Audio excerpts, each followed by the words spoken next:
Happy Laetare Sunday. Look at all the rows around. Rose, not pink, rose. This is the Sunday of joy. This is our halfway point of Lent. It's hard to believe we're halfway through Lent. And the church begins to fill with joy as we draw near Easter. So things are just a little bit different. Obviously, the color of rose. The church, as I mentioned to the children when they came up, is the color of the pre-dawn, right? It's the color of the sky right before the sun rises. There's more music today, if you notice. Laurel played the prelude today for the first time in Lent, and she'll play a postlude. There's a little bit more joyful music. Flowers are gracing the altar for the first time since Ash Wednesday, and really the only time during Lent as we rejoice.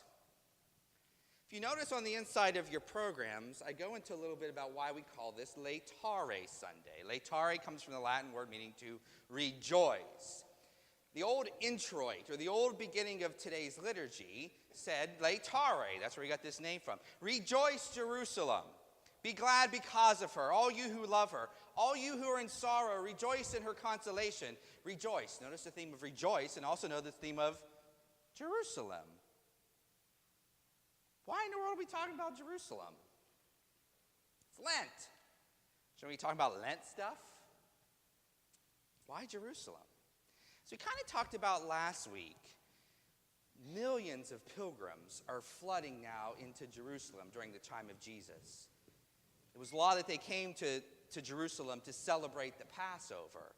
That ancient Jewish historian Josephus said close to 200,000 lambs would have been slaughtered, one lamb per household. So you're looking at 1 million, 2 million people flooding the city.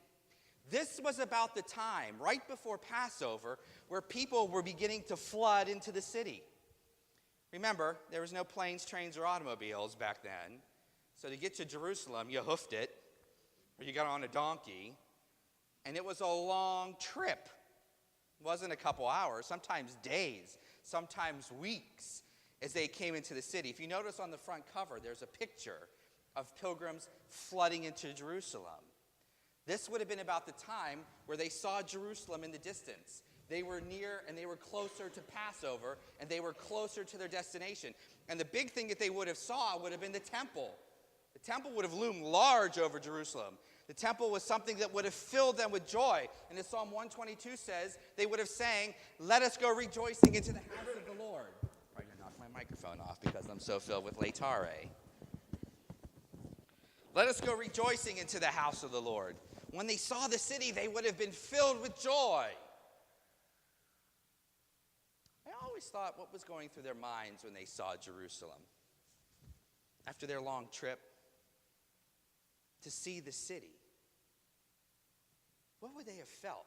Great joy is what we're doing today. Maybe remembering past Passovers with their family into the city.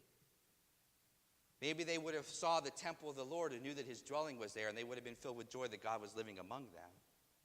Maybe they would have remembered King Solomon, who built the temple in this city. Maybe they would have remembered King David, who reigned here from Jerusalem. And maybe they would have remembered Abraham. Because that's where Jerusalem gets its beginning. I know we didn't read this passage, but to understand why Jesus says what he says in the gospel and what today's all about, you got to understand Abraham. Genesis chapter 23. We're going to have a little Bible study. Father Jason Bible study. God tested Abraham and said to him, "Abraham," and he said, "Here I am. Take your son, your only son." You know, the one who you longed for a long time. Remember the one that Sarah laughed when I told her she would be pregnant about? Your only son, Isaac. That one. Go to the land of Moriah. Not Mariah Carey. Moriah. Where was Moriah? Abraham was just outside of a city called Salem, Shalem, peace. It's in the Holy Land. There were mounts, large hills. In fact, there was a large one that had on top of it a huge bedrock that was exposed. It was a solid piece of earth, a solid piece of rock that jetted up. And it was on a place called Moriah. Moriah. So God tells him to take his son Isaac and go to this place called Moriah. Offer Isaac there as a burnt offering upon one of the mountains in which I tell you. Say what? So Abraham rose early in the morning and took his young man with him and his son Isaac. Notice there's no hesitation in Abraham. Abraham doesn't say, yeah, we're going to have to talk about this Isaac thing. You know, he's my only son, kind of like him, don't want to slaughter him. I don't know about this human sacrifice stuff. No, he just goes to the land where God told him to do this at. He cut the wood for the offering and went to the place that God had told him. On the third day, that should resound in your ear. On the third day, Abraham lifted up his eyes and saw the place from afar. Just as the pilgrims who were coming into Jerusalem lifted up their eyes and saw, they and Abraham were seeing the same thing. Moriah was the place where the temple would be built. This is where the temple would be built. That bedrock would be known as the foundation stone of the earth. The Holy of Holies would reside over that bedrock. Where Abraham is walking with his son Isaac is the same location where the Jewish pilgrims would have looked when they looked at Jerusalem.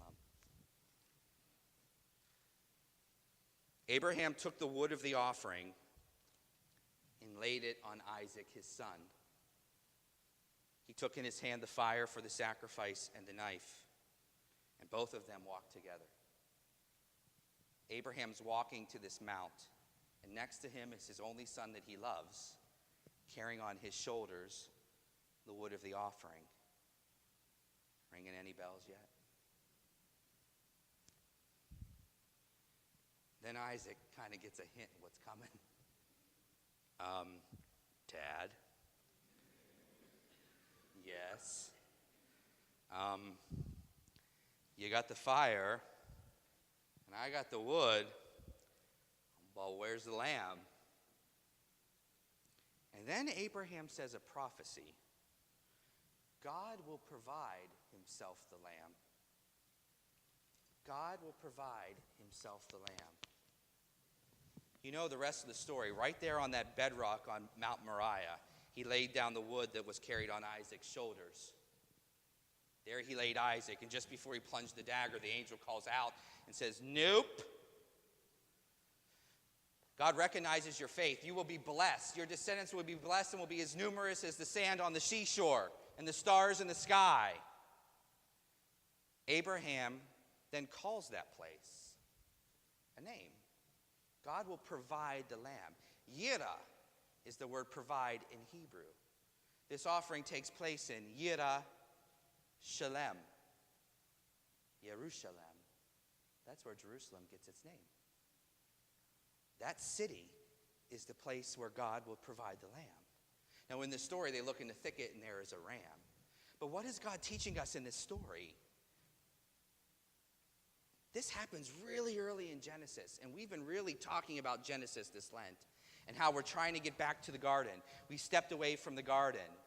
We stepped away from life, and we've been trying to build that bridge. And God shows us in this passage about Abraham how he's going to fix it all by the sacrifice of a loving father, a father who loves us, that he would send his only begotten son.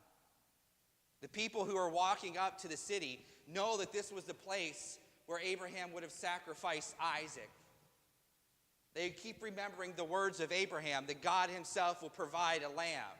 Little did they know, in 2 weeks, the lamb would step out there. Jesus. And he tells us today the answer to Abraham. John 3:15.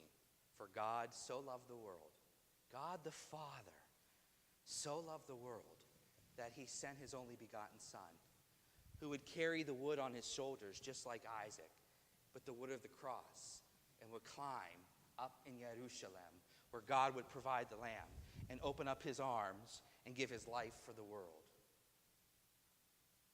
Today is a day of joy, because in today we see the city where all this will take place. But more importantly, we see a God whose love is tenacious. God who loves you beyond love.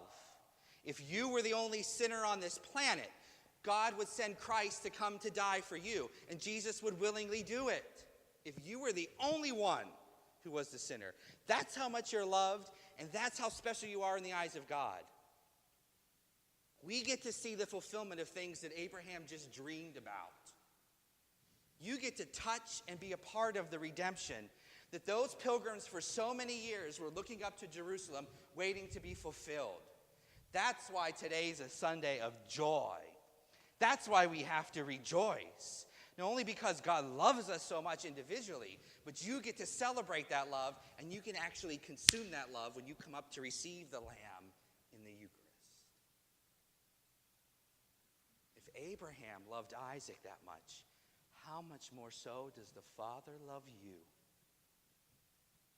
Tremendously. So rejoice.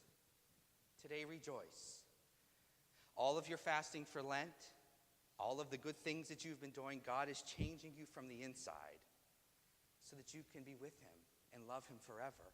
And we can rejoice in the heavenly Jerusalem forever with him.